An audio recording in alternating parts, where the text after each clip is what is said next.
parece que temos, a princípio, uma solução. Teremos, a princípio, uma solução, porque terminou agora há pouco uma audiência pública que aconteceu durante toda a tarde na sede da Justiça Federal, aqui em Florianópolis, na busca aí de uma solução para essa polêmica que se estende há quase uma década. Paulo Metli está chegando, está ao vivo, acompanhou essa audiência envolvendo todas as pessoas que têm que falar nessa situação e traz resultados para a gente. Fala, Paulo Metli. Muito boa noite para você. Oi, Márcia. Boa noite a você e boa noite a vocês também. Essa audiência de conciliação realizada aqui na Justiça Federal em Florianópolis começou por volta de 2h30 da tarde e teve duração aí de 2h30. Nesse momento, chegaram sim em um acordo, Prefeitura de Florianópolis, comunidade indígena, comunidade local e também os demais envolvidos. Segundo o prefeito aqui da capital, Topázio Neto, ele assumiu o compromisso de construir essa casa de passagem, não ao lado do antigo terminal urbano do Saco dos Limões, mas sim na antiga estrutura desse terminal rodoviário. Essa construção deve acontecer depois que um grupo de trabalho formado pela Prefeitura, a comunidade indígena local e também a FUNAI apresentar um projeto adaptado do que já existe. Inclusive, nós trouxemos aqui nas últimas semanas esses dois projetos, tanto da UFSC quanto também por parte da Prefeitura de Florianópolis. Esses dois projetos também devem entrar nessa linha, devem ser discutidos. Aí sim, o novo projeto será debatido e trazido novamente aqui para a Justiça Federal. O prazo se encerra no dia 19 de abril, viu, Márcia? Se for aprovado pela Justiça Federal esse projeto, daí ele vai ser executado. Eu conversei mais cedo com o prefeito aqui da capital, Topázio Neto, e ele disse o seguinte: quando aprovado, se aprovado lá no mês de abril, ele pretende pôr em prática esse projeto o quanto antes e entregar à comunidade indígena a nova estrutura entre 1 ano e 1 ano e meio. Para mostrar para você, telespectador, como começou toda essa história que se arrasta, como a Márcia disse, por alguns anos, algumas décadas, nós preparamos uma reportagem. Vamos ver.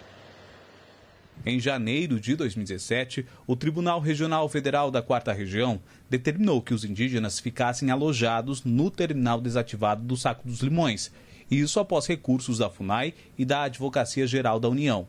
No mesmo ano, a Justiça Federal determinou que a Prefeitura da capital deveria construir uma casa de passagem ao lado do antigo terminal.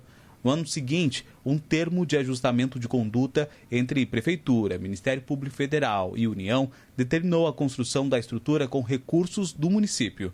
Em 2019, o contrato estabeleceu a cessão do terreno da União para a cidade, mas a implantação de um centro social e de uma casa de passagem de indígenas, que deveria ser construída pela Prefeitura, nunca aconteceu. Em 2020, o TRF4 suspendeu a decisão que permitia o uso do terminal como alojamento. No início deste ano, a Secretaria de Segurança e Ordem Pública de Florianópolis interditou as construções improvisadas no terreno cedido. Há 8 anos, uma discussão que nunca saiu do papel, nem mesmo depois de serem criados 2 projetos para a construção de uma casa de passagem para os indígenas que vêm a Florianópolis para a venda de artesanato. Eles são de diferentes regiões de Santa Catarina e também do Rio Grande do Sul e Paraná. A Prefeitura busca a construção de uma casa de passagem, assim como pede apoio do governo federal para o gerenciamento do espaço, para que a responsabilidade seja compartilhada. O município, até agora, é o único que tem participado sozinho dessa questão, com a ausência da FUNAI, a ausência do próprio Ministério, apesar de ser novo, e que a partir de agora a gente espera a participação de todos esses órgãos para que se chegue a um denominador comum e as responsabilidades sejam divididas. O cacique reforçou à nossa equipe a necessidade de um espaço para a acomodação dos indígenas. Na alta temporada, mais de 500 pessoas ocupam o espaço. A casa de passagem a gente vem esperando, né? Há muito tempo. E hoje nós estamos aqui em cima desse terreno que a União se deu para nós, né? E aonde que fala terreno da União, faz parte para os povos indígenas. Enquanto o impasse não é resolvido, o mato cresce em frente à estrutura. Casas improvisadas, barracos amontoados e tudo isso às margens da rodovia. A equipe do portal ND+, teve acesso ao local com exclusividade e de perto dá para ver ainda melhor. Lixo espalhado, banheiro improvisado, falta de saneamento, nenhuma segurança, crianças sem um local adequado para ficar. Viver aqui pode ser arriscado. Quem mora no entorno também reclama da situação não resolvida. É um lugar insalubre, em meio de duas avenidas, a criança já foi atropelada aqui, as crianças ficam pedindo esmola.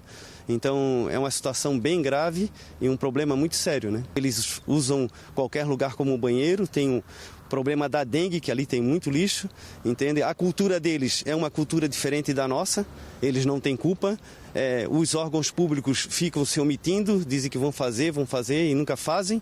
E a comunidade aqui sofrendo, eles sofrendo, e esse problema sério que pode agravar muito mais na frente, né? A gente espera que façam a coisa certa, né? E o certo seria colocar eles, arrumar uma casa de passagem no lugar decente, não nessa situação que está aqui. No último sábado, representantes do Ministério dos Povos Indígenas estiveram em Florianópolis para a reunião com o prefeito Topázio. Após o encontro, equipes de saúde da prefeitura visitaram o local. No domingo, a equipe do Ministério também esteve lá para acompanhar a situação. Bom, o nosso editorial aqui do nosso Grupo ND hoje, mais uma vez, está cirúrgico. E por isso eu destaquei aqui uns trechos para dividir com vocês. Obrigada, produção. O título, já começa pelo título do editorial. Casa de passagem, omissão e ineficiência do poder público. E aí, nos 3 últimos parágrafos, vem o raciocínio, que a construção de uma casa de passagem é uma reivindicação justa, que poderia ser resolvida há anos, mas para atender estas populações por alguns meses, de dezembro a março. Não é o que se vê hoje. A solução para os indígenas esbarra, prestem atenção, no ativismo e posicionamento do Ministério Público Federal, sempre em dissonância com Florianópolis, pelas canetadas que contrariam o interesse maior da população. Basta lembrar a recente tentativa de impedir a construção da nova ponte da Lagoa da Conceição, obra esperada há décadas pelos moradores, e tantas outras decisões esdrúxulas contra a cidade.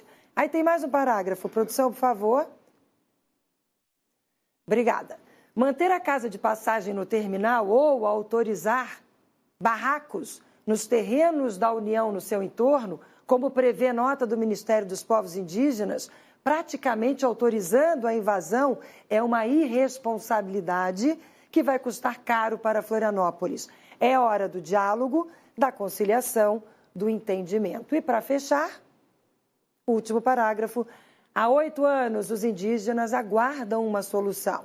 É uma desumanidade a situação das famílias, vocês viram aí nas imagens e nas fotos da reportagem do Metlin, que ocupam o terminal. É preciso que o Ministério Público Federal seja mais flexível, que tenha boa vontade e interaja com o município, sem imposição e prepotência, sem decisões monocráticas tomadas dentro de gabinetes refrigerados. É preciso ouvir a sociedade e trabalhar em favor da cidade e não contra ela. É o que a gente espera, né? Preciso dizer mais nada. Dia 19 de abril, para quem não lembra, Dia do Índio. Hoje não se fala mais Dia do Índio. Como é que fala, Paulo Seu? Dia dos Povos Indígenas. Dia dos Povos Indígenas. Está na agenda. Já vou colocar na nossa agendinha aqui. E, claro, não preciso nem dizer que a gente segue acompanhando e atualizando você, telespectador, sobre esse triste caso que há anos acontece todo verão aqui na nossa capital.